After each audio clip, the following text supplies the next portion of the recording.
término correcto es política criminal, que es el conjunto de medidas que se toman para reprimir el delito y que van desde la iluminación de una calle hasta el operar de los policías, los fiscales y los jueces. Esto era un fenómeno fácilmente esperable en función de la experiencia de otros países. Ya otros países utilizaron la fuerza militar para reprimir el delito, no funcionó. Pero lo más grave que le puede pasar a un sistema de seguridad humana es tener malas prisiones, porque la policía apenas tiene contacto con un delincuente por un máximo de 48 horas, pero en los penales ellos están permanentes, están por muchos años. Entonces usted mira una política contradictoria.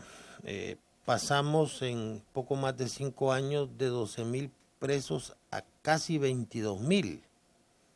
Esa era la política criminal. Y ahora usted mira el decreto de emergencia donde el gobierno se contradice y dice que hay que buscar la manera de descongestionar las cárceles. Es decir, primero hay que llenar las cárceles y después hay que descongestionarlas, lo que resulta de todo punto de vista incoherente.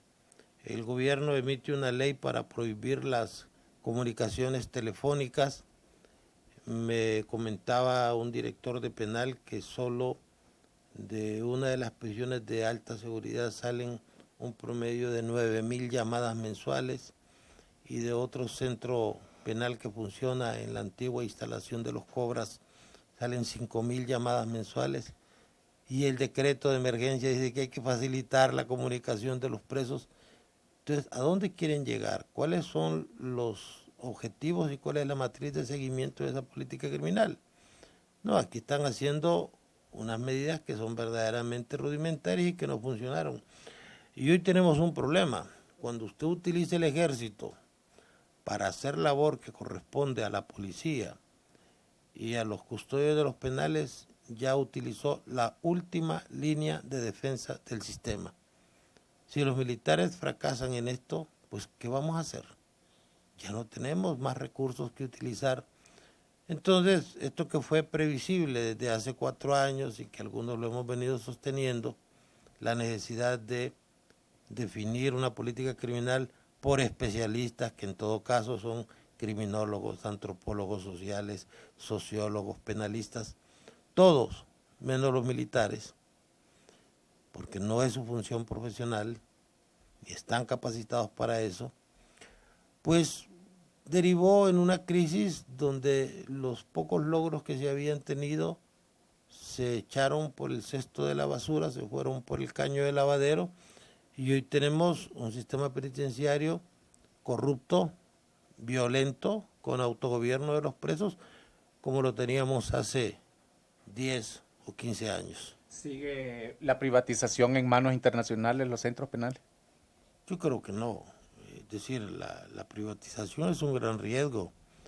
En Estados Unidos el sistema de privatización ha funcionado en un sistema de capitalismo puro, es decir, las empresas que manejan los penales viven estimulando el aumento de la población penal porque esa población trabaja en la elaboración de placas o en la elaboración de muebles, de los cuales los administradores de las prisiones obtienen mano de obra barata. Entonces, la privatización no es la salida. Honduras es un país pequeño, donde perfectamente con los recursos que tenemos podemos hacer un buen sistema de seguridad, porque la rehabilitación hoy se da muy poco en los penales.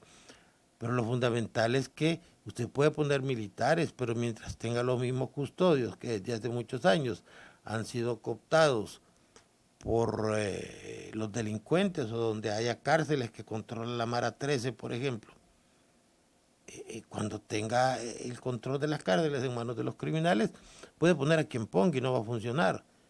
Usted lo que tiene que hacer es definitivamente poner gente honrada y competente. Mientras usted tenga los mismos corruptos desempeñando las funciones de control de los centros penales, las cosas no van a cambiar. Es más, se van a deportar como se han deportado hasta este momento. Porque pareciera que el negocio en el modelo penitenciario es que hay inseguridad. Usted puede perfectamente mandar cualquier cantidad de dinero a un centro penal mandando a un número que le dan previamente la fotografía del depósito efectuado, y allá un preso del crimen organizado le va a entregar a su pariente una cantidad, por supuesto menor, como si fuera una agencia bancaria.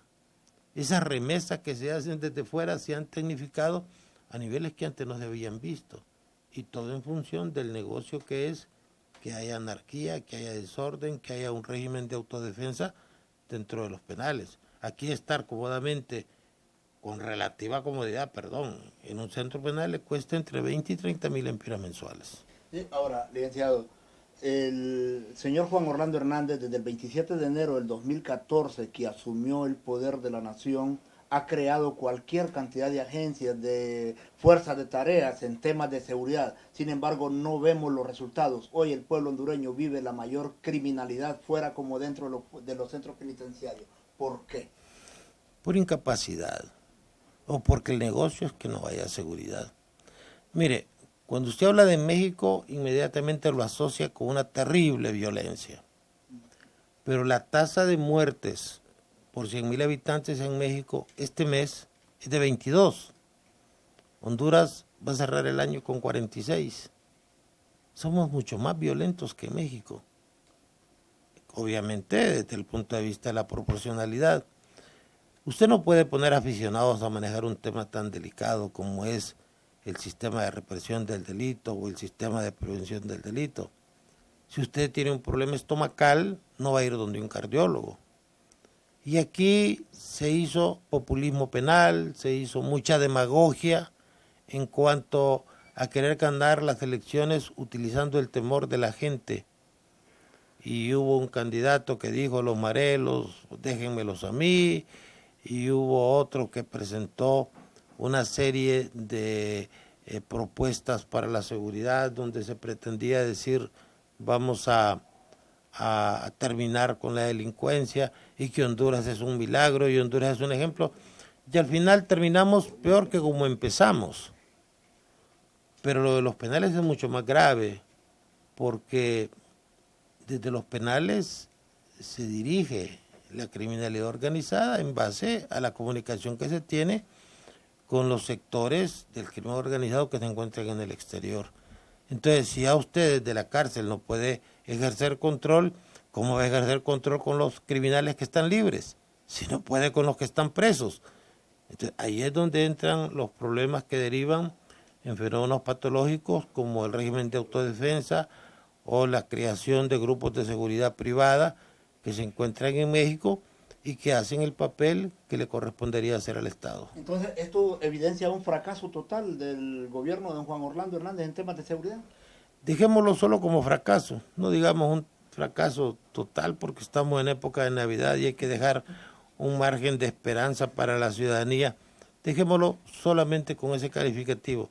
Sí fracasó, y lo grave es que muchos dijimos que esto no iba a funcionar y no está funcionando, y tristemente el tiempo le dio la razón a los que les dijimos que la militarización, la represión por sí misma, el ataque de las consecuencias y no de las causas, no nos iba a llevar a ningún estado de convivencia pacífica.